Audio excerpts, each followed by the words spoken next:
Sige, sa arap ka. Sige, mao kini ang sugilanon mahitungod ni Noe.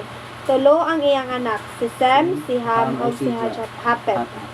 Matarong nga tawo si Noe ug siya lamang ang gikahimutan sa Dios niadtong panahona kay nagmatinumanon man siya sa Dios. Apan ang ubang daotan atubangan sa Dios ug midagsang sa ilang pagkadaotan sa tibuok kalibutan. Gitan-an sa Dios ang kalibutan ug nakita niya ang hilad kini kay daotan man kaayo ang mga tawo. Ang Dios miingon kang Noe, nagkahukom ako sa paglaglag sa mga tawo. Puuhon ko sila sa hingpit kay ila mang gipadagsang sa kalibutan ang ilang daotang mga buhat. Busa, paghimong arka gikan sa kahoy nga gopher, buhati kini mga lawak o bulitig apog sa ang sulod kini ang gawas ni ini. Ang gitas-on ni ini 133 ka metros o 22 ka metros ang gilapdon og 13 ka metros ang kabugon. Height na siya. Height.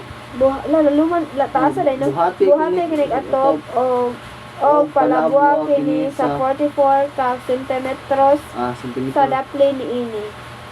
Himua ang wala siya mura bitaw nasag ka ng bilis-bisan. 44 centimeters. Muna bilis-bisan. So wala ray 1 meter di ay. Kay centimeter man. Himua ang arka nga tulo ka andana ug buhatig pultahan sa kilid ni ini. Palunupon ko ang kalibutan aron pagpuo sa tanang binuhat. Ang tanan mga matay apan magbuhat ako kasabutan tali kanimo ug kanako. Sakay sa arka uban ang imong asawa ug mga anak ug sa ilang mga asawa. Og pagdalag lalaki ug babayi sa tanang matang sa mga mananap ug sa matang sa mga langgam aron dili sila mapuo. Pagdala usab sa tanang matang sa pagkaon ug tipigi kini aron inyong makaon ug makaon usab sa makaon usab sa mga mananap. Gituman ni Noe kini tanang sumala sige sugo sa Dios kaniya. Dahil ang lunot.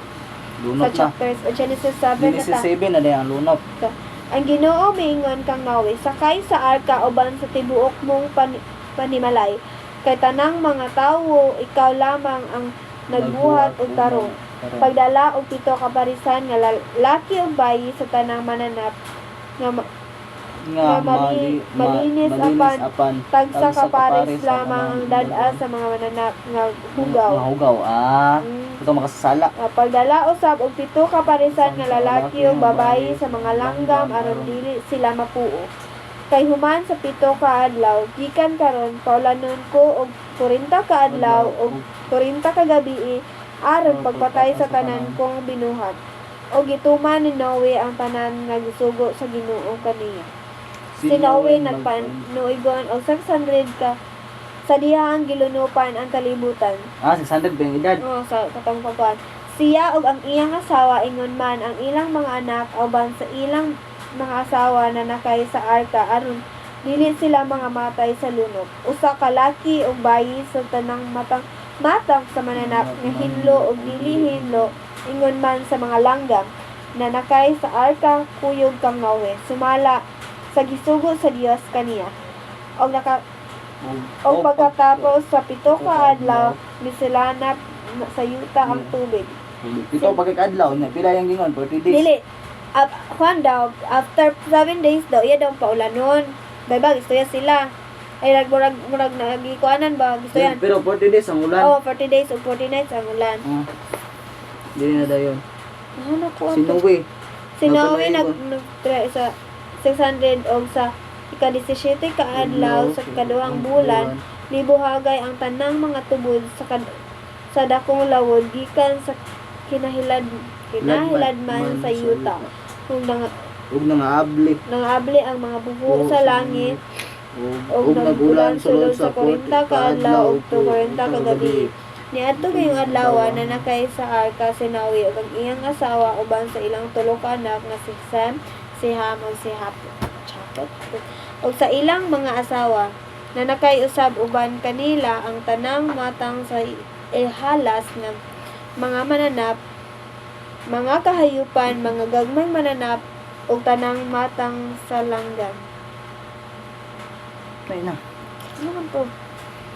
Usa ka lalaki ug usa ka babayi sa matang sa tanang binuhat na nakay sa arka uban kang Nawe, sumala sa gisugo sa Dios. Unya giserahan sa Ginoo ang pultahan sa arka. Milungtad ang 40 ka adlaw ang lunog o milawong pag-ayo ang tubig o milutaw ang arka. Milawong pagyod og dugang ang arka ug dugang ug ang arka naglutaw-lutaw na sa tubig. Hilabihan gayod ang pagtubo sa tubig nga gilapawan na niini ang tanang tag-as na bukid sa kalibutan. Milapaw kini og 7 ka metro sa tumoy sa kabukiran. Grabe. Busa nangamatay ang Tanang may kinabuhi ang mga langgam, mga kahayupan, ang tanang gagmay mananap ug ang tanang tawo. Nahurot pagkamatay ang diha magpuyo sa yuta nga mamala.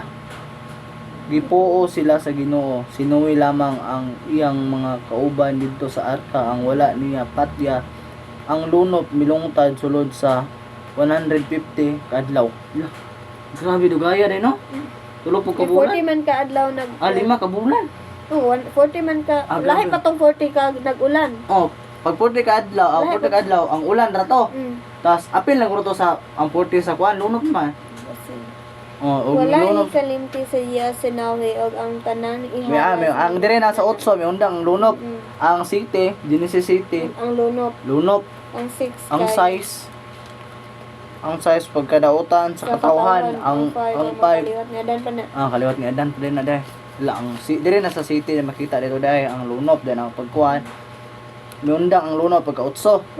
Wala ikalimti sa iya sinawi og ang tanang ihalas nga mga mananap ug ang mga kahayupan nga uban kaniya dito sa arka.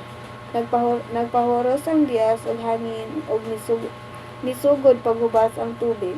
Gitakpan ang mga tubod sa kadagatan nga dito ilawom sa yuta ingon man ang mga buho sa langit. Busa miundang ang ulan og mipadayon paghubas ang tubig.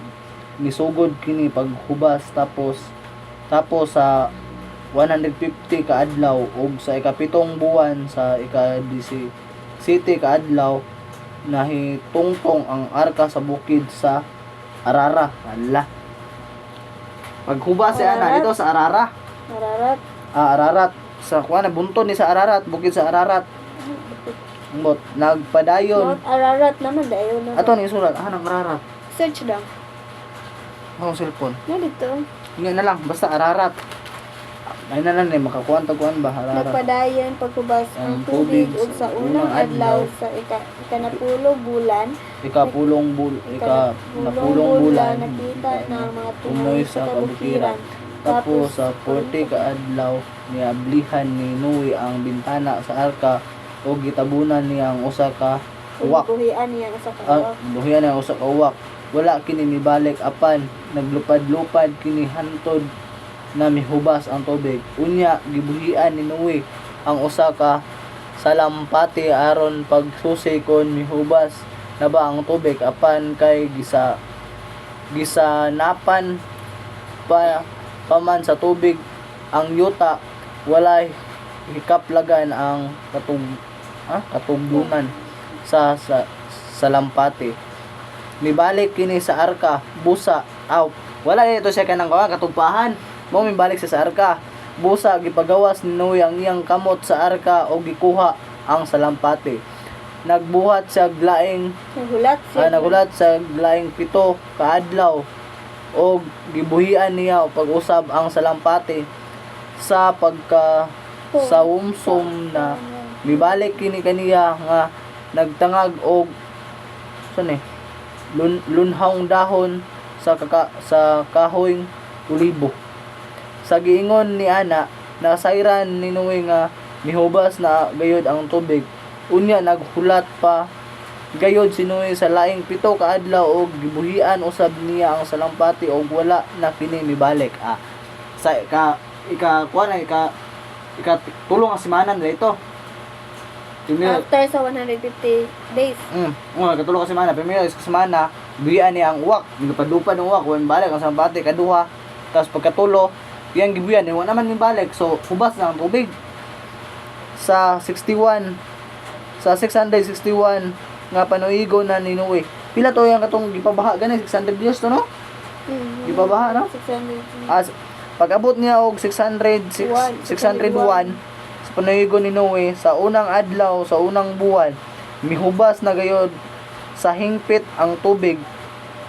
Human niya makuha ang atop sa arka, milantaw si Noe og nakita niya ang uga nga yuta sa ika-27 ka adlaw, ikaduhang bulan na mala na gayod ang yuta.